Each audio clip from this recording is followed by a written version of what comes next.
22ஆம் அதிகாரம் 62ஆம் வசனம். வெளியே போய் மனம் கசந்து அழுதான். வாசிங்க. வெளியே போய் மனங்கசந்து அழுதான்.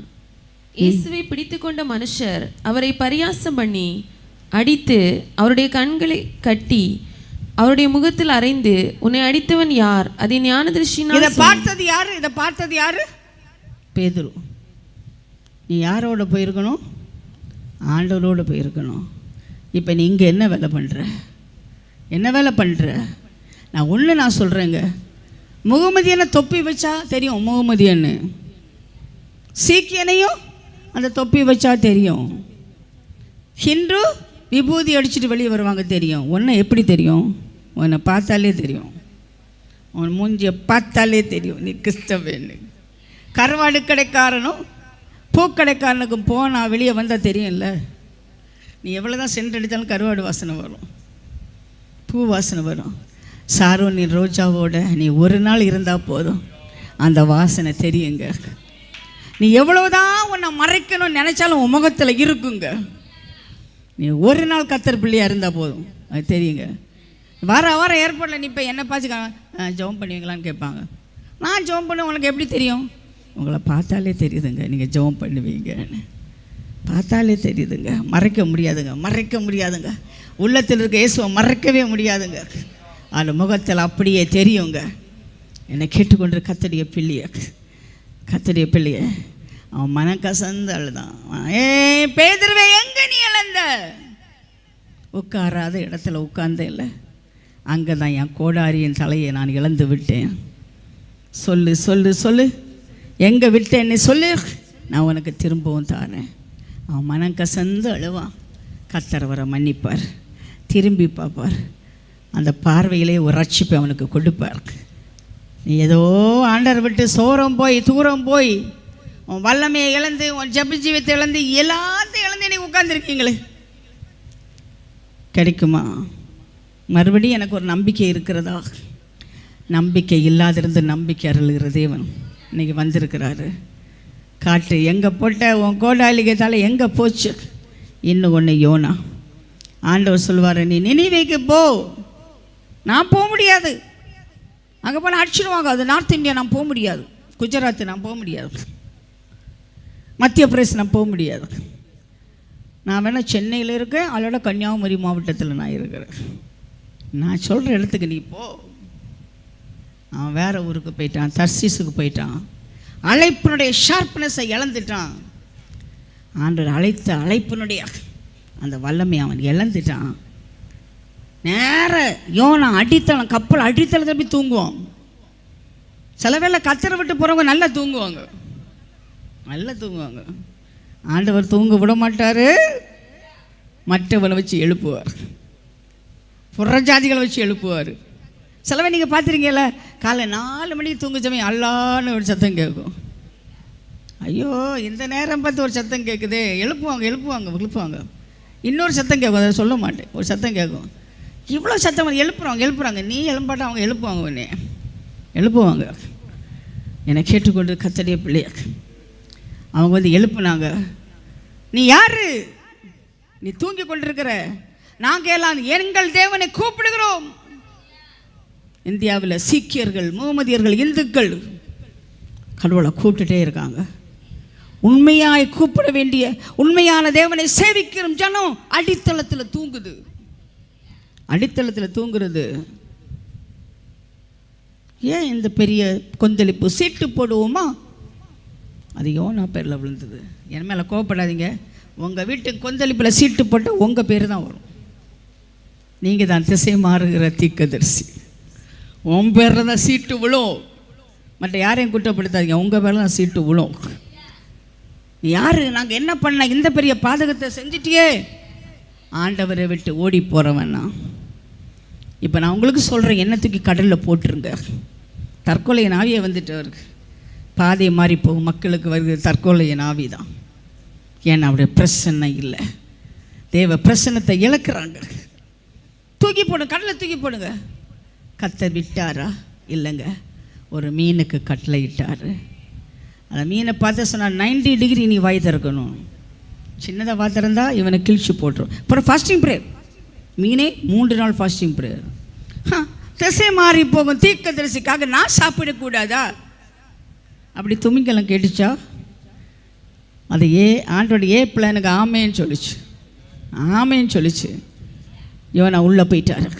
ட்ரை பண்ணுறார். கத்தர் விட்டு தூரம் போய் சோரம் போய் ட்ரை பண்ணிப்பார். பிஸ்னஸ் ட்ரை பண்ணி தோற்று போயிடும். என்னென்ன ட்ரை பண்ணிப்பார், தோற்று போயிடும். கத்தருடைய பிரச்சனை இல்லை, அது தோற்று போயிடும். கத்தருடைய பிரச்சனத்தில் வெற்றி இருக்கிறது, அங்கே தான் ஆசீர்வாதம் இருக்கிறது, அங்கே தான் அபிஷேகம் இருக்கிறது. தோற்று போயிட்டு அருமையான கத்தரில் தோற்று போயிட்டான். 3 நாள் ட்ரை பண்ணிட்டு கடைசியில் சொன்னான், ரட்சிப்பு கத்தருடையது, என்னால் ரட்சிக்க முடியாது, என் தேவனால் மட்டும்தான் ரட்சிக்க முடியும். ரட்சிப்பு கத்தருடையது ஆண்டவரே, ரட்சிப்பு கத்தருடையது. ஆண்டவர் மீனுக்கு கட்டளை இட்டார். மீனவை கரெக்டாக நினைவேல் அவனை கக்கும், தெரியுமா? நினைவேல கொண்டு விடும். அவன் தாமதிக்காமல் பிரசங்கம் பண்ண ஆரம்பிப்பான். நான் சொல்கிறது கொஞ்சம் கேளுங்க. ஆண்டவர் முதல் தடவை யோனாட்ட என்ன சொல்வார்? நீ 3 நாள் பிரசங்கம் பண்ணுன்னு சொல்லுவார். ஆனால் அவன் மீன் வயிற்றுலேருந்து வெளியே வந்தபோது ஒரே நாளில் ஊரே மனம் திரும்பும். ஷார்ப்னஸ் அவனுக்கு கிடச்சி போச்சு. எங்கே விட்டா என்று சொல்லு. இப்பொழுது ஒரு மரத்தை கொண்டு வர்றாங்க. மரத்தை வெட்டி போட்டோன்னே இந்த கோடாரிக தலை மிதக்குது. கம் டு கேல்வரி, கல்வாரி மரம் மண்டே வாங்க, நீ இழந்ததை எல்லாம் கத்த திரும்பி தருவார். ஒரு இரும்பு தண்ணியில் மிதக்குமாங்க, கத்த சொன்னா மிதக்குங்க. சூரியன் நிற்குங்க, செங்கடல் திறக்குங்க, யோர்தான் பின்னிட்டு திரும்புங்க, எரிக்க ஒளியுங்க. 5 அப்பம் 2 மீனும் 5000 பேருக்கு உணவாகுங்க. என் தேவனால் கூடாத காரியம் ஒன்றுமே இல்லை. பெரிய அற்புதம் செய்கிற தேவன். ஹல்லேலூயா. ஒரே நாளில் ஊரே மனம் திரும்ப பண்ணியிருக்காரு. அருமையான கர்த்தருடைய பிள்ளை, எங்கே விட்ட சொல்லு, அந்த மரத்தை போடு. அந்த கோடாரிக்கு தலை மிதந்தது. இப்போ அவர் சொன்னார், மிதந்துச்சு அல்ல, அவர் கையில் எடுத்து கொடுக்க மாட்டார், நீ எடு. அவர் எடுத்து கொடுத்தாரா? இல்லை, நீ எடு. நீ தான் எடுக்கணும்.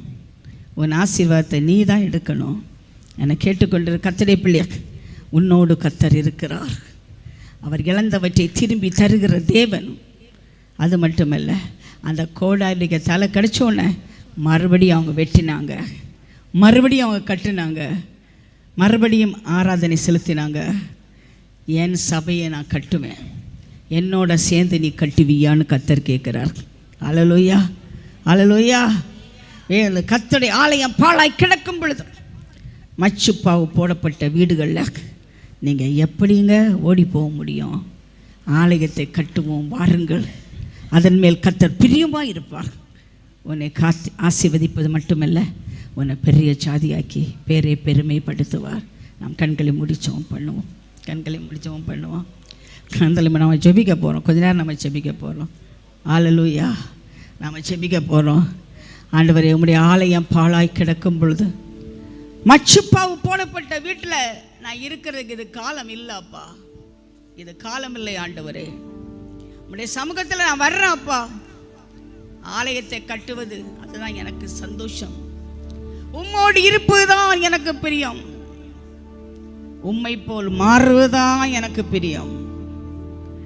மலை மேல் அமர்ந்திருந்து மகிமையின் ராஜாவை நான் பார்க்கணும். கல்வாரி தரிசனம் ஒன்றை நான் காண வேண்டும். உம்முடைய ஆலயத்தை நான் கட்ட வேண்டும். கர்த்தர் கட்டும் ஆலயத்தை பாதாளத்தின் வாசல்கள் மேற்கொள்வதில்லை.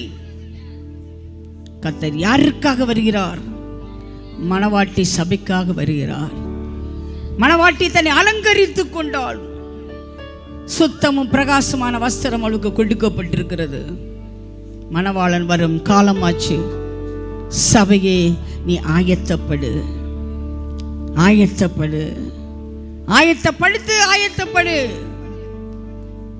தூரம் போகும் நேரம் அல்ல, விபச்சாரத்தில் வாழும் நேரம் அல்ல, சோம்பேறியை வாழும் காலம் அல்ல. இது யுத்த காலம். இது யுத்த காலம். யுத்தத்தின் முன்னணியில் நிற்கும் காலம், வருகையின் காலம். கர்த்தருடைய வருகைக்காய் நம்மை ஆயத்தப்படுத்தும் ஒரு காலம். என்னை ஆயத்தப்படுத்தும் ஆண்டவரே, என்னை ஆயத்தப்படுத்தும் ஆண்டவரே.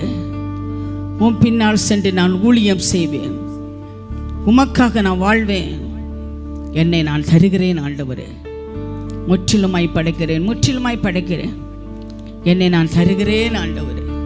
என் ஆவி, என் ஆத்துமா, என் சரீரம் கர்த்தருடைய ஆலயம். கர்த்தருடைய ஆலயம்.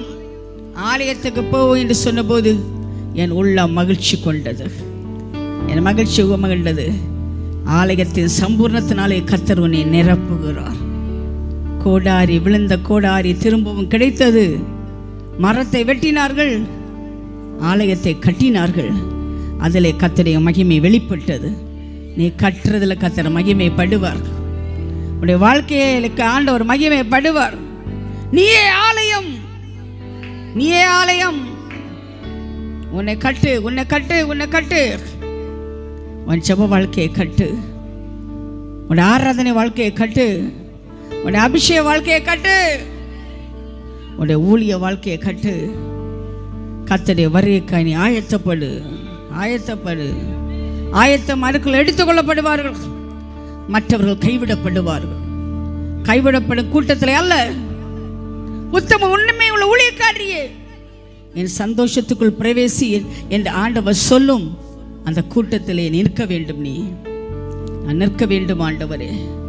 உமக்காக நிற்க வேண்டும், உமக்காய் வாழ வேண்டும், உமக்காய் ஊழியம் செய்ய வேண்டும். அந்த ஆலயத்தை நான் கட்ட வேண்டும் என்று சொல்கிற கர்த்தருடைய பிள்ளைங்களை கரங்களை வைத்து காண்பீங்க. இது ஒரு நல்ல நாள். இந்த ஆலயத்திலே நான் ஊழியம் செய்வேன். அது நாற்காலி போடுறதா இருந்தா என்ன, கார்பெட் போடுறதா இருந்தா என்ன, தண்ணி கொடுக்கறதா இருந்தா என்ன, காணிக்கை எடுக்கிறதா இருந்தா என்ன, நான் செய்வேன்.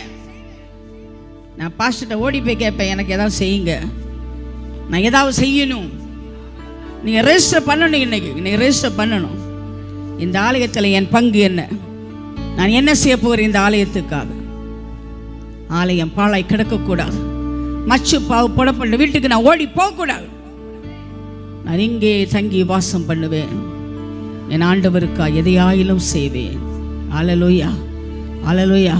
அர்ப்பணிக்கிறவெல்லாம் எழும்பி நில்லுங்க, அர்ப்பணிக்கிறவங்க எழும்பி நில்லுங்க. நம்ம அருமையான பாஸ்டர் உங்களுக்காக அபிஷேகத்திற்காக அவர் ஜெபிக்க போகிறார்.